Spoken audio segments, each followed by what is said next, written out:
సాదిక్ ఖాన్ ఎవరైతే ఈ క్రూరుడు, సౌజన్య, నూకరాజు వాళ్ళ కుటుంబం మరణానికి కారణమైనటువంటి వాడు, మత మార్పిడి కోసం అరాచకం చేసినటువంటి వాడు, అతనికి సంబంధించినటువంటి రైఫిల్ షూటింగ్ కేంద్రాన్ని ఇనాగరేషన్కి వెళ్ళినటువంటి మాజీ ఎమ్మెల్యే వైఎస్ఆర్ కాంగ్రెస్ పార్టీ నాయకుడు ద్వారంపూడి చంద్రశేఖర్ రెడ్డి. కాబట్టి అతనికి వైసీపీకి సంబంధాలు ఉన్నాయి అంటూ కొన్ని ప్రచారం ప్రారంభించిన నేపథ్యంలో దాని మీద ద్వారంపూడి స్పందించారు. పిఠాపురం అసిస్టెంట్ ఇంజనీర్ నూకరాజు కుటుంబం ఆత్మహత్య కేసులో దానికి నాకు సంబంధం లేదని చెప్పుకొచ్చారు. రాజకీయంగా తనకు నష్టం కలిగించాలనే ఉద్దేశంతోనే పచ్చ మీడియా ఉద్దేశపూర్వకంగా దుష్ప్రచారం చేస్తుందని మండిపడ్డారు. 2023 ఫిబ్రవరి 14న సాదిక్ ఖాన్ రైఫిల్ ఇన్స్టిట్యూట్ ఏర్పాటు చేసుకుని ప్రారంభోత్సవానికి పిలిస్తే వెళ్ళాను. ఆ సమయంలో నాకు స్వాగతం పలికి శాలువా గప్పిన ఫోటోని చూపిస్తూ కొన్ని మీడియా సంస్థలలో సాదిక్ ఖాన్కి నాకు సంబంధం ఉందన్న రీతిలో తప్పుడు ప్రచారం చేస్తున్నారంటూ మండిపడ్డారు. ఆ రోజు నుంచి ఇప్పటిదాకా మళ్ళీ సాదిక్ ఖాన్ నేను కలవలేదని చెప్పుకొచ్చారు. 2 సార్లు ఎమ్మెల్యే చేసి ప్రస్తుతం కాకినాడ సిటీ వైఎస్ఆర్సీపీ కోఆర్డినేటర్గా ఉన్న నా ప్రతిష్టను దెబ్బతీయాలని దురుద్దేశంతో పథకం ప్రకారం దుష్ప్రచారం చేస్తున్నారు మండిపడ్డారు. ఇటువంటి తప్పుడు ప్రచారాలు పచ్చ మీడియాకు వెంతో పెట్టిన విద్య అంటూ ఆగ్రహావేశాలు వ్యక్తం చేసుకొచ్చారు.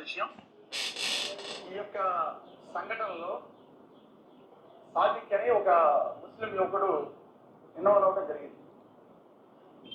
ఆ సాదిక్ ఖాన్ ఉన్న అబ్బాయి నేను ఎమ్మెల్యేగా ఉన్నప్పుడు ఒక రైఫిల్ ఇన్స్టిట్యూట్ పెడుతున్నాను అని చెబితే 2023 ఫిబ్రవరి 14న నేను ఆ రైఫిల్ ఇన్స్టిట్యూట్ ఇనాగ్రేషన్కి వెళ్ళడం జరిగింది.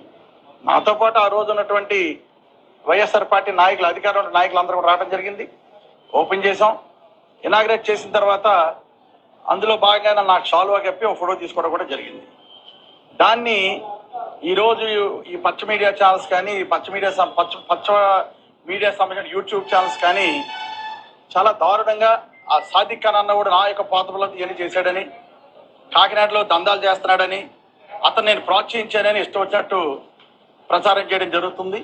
ఇది ఖండించడం కోసం ఈరోజు ఇక్కడ ముందు రావడం జరిగింది.